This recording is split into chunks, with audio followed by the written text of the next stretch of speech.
That third failure in a row, did you think, I need to pack this in? Never. Why not? I don't ever give up. I'd have to be dead or completely incapacitated. Really liking what you do, whatever area that you get into, given that even if you're the best, there's always a chance of failure. So I think it's important that you really like whatever you're doing. If you don't like it, life is too short. If you like what you're doing, you think about it even when you're not working. I mean, it's something that your mind is drawn to, and if you don't like it, you just really can't make it work, I think. So many people try to talk me out of starting a rocket company. It was crazy. One good friend of mine collected a whole series of videos of rockets blowing up and made me watch those. He just didn't want me to lose all my money. We're doing these things that seem unlikely to succeed, and we've been fortunate, and at least thus far they have succeeded. Now is the time to take risk. You don't have kids. As you get older, your obligations increase. So and once you have a family, you start taking risk not just for yourself, but for your family as well. It gets much harder to do things that might not work out. So now is the time to do that before you have those obligations. So I would encourage you to take risks now. Do something bold. You won't regret it. How did you figure you were going to start a car company and be successful at it? Well, I didn't really think Tesla would be successful. I thought we would most likely fail. But I thought that we at least could address the false perception that people had that an electric car had to be ugly and slow and boring like a golf cart. But you say you didn't expect the company to be successful, then why try? If something's important enough, you should try, even if the probable outcome is failure. You focus on signal over noise. A lot of companies get confused. They spend money on things that don't actually make the product better. For example, at Tesla, we've never spent any money on advertising. We put all of the money into R&D and manufacturing and design to try to make the car as good as possible.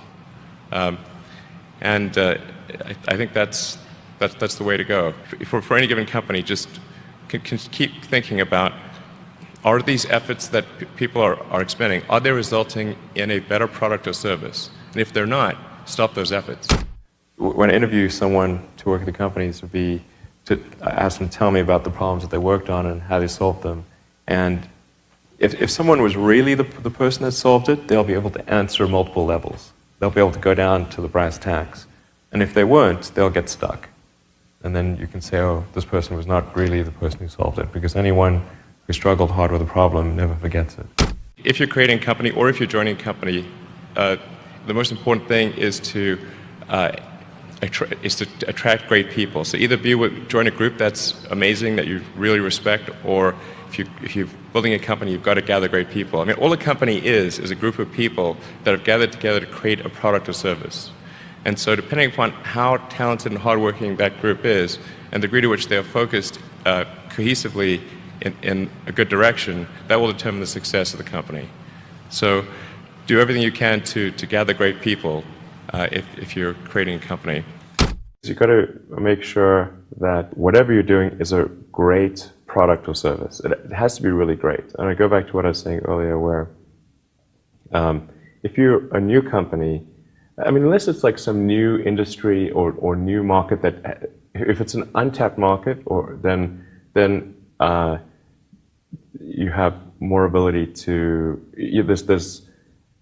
the standard is lower for your product or service. But if you're entering anything where there's an existing marketplace against large entrenched competitors, then your product or service needs to be much better than theirs. It can't be a little bit better, because then you put yourself in the shoes of the consumer, and they say, why would you buy it as a consumer? You're always going to buy the trusted brand unless there's a big difference. So a lot of times, entrepreneur will come up with something which is only slightly better. And it can't just be slightly better. It's got to be a lot better. Depending upon how well you want to do, and particularly if you're starting a company, you need to work super hard. So what does super hard mean? Well, when my brother and I were starting our first company, instead of getting an apartment, we just rented a small office and we slept on the couch. And we showered at the YMCA, and we're so hard up, we had one computer, so the website was up during the day, and I was coding at night. 7 days a week, all the time. And I sort of briefly had a girlfriend in that period, and in order to be with me, she had to sleep in the office. So work hard, like, I mean, every waking hour. That's the thing I would say, particularly if you're starting a company. And I mean, if you do simple math, say like, okay, if somebody else is working 50 hours and you're working 100, you'll get twice as much done in the course of a year as the other company.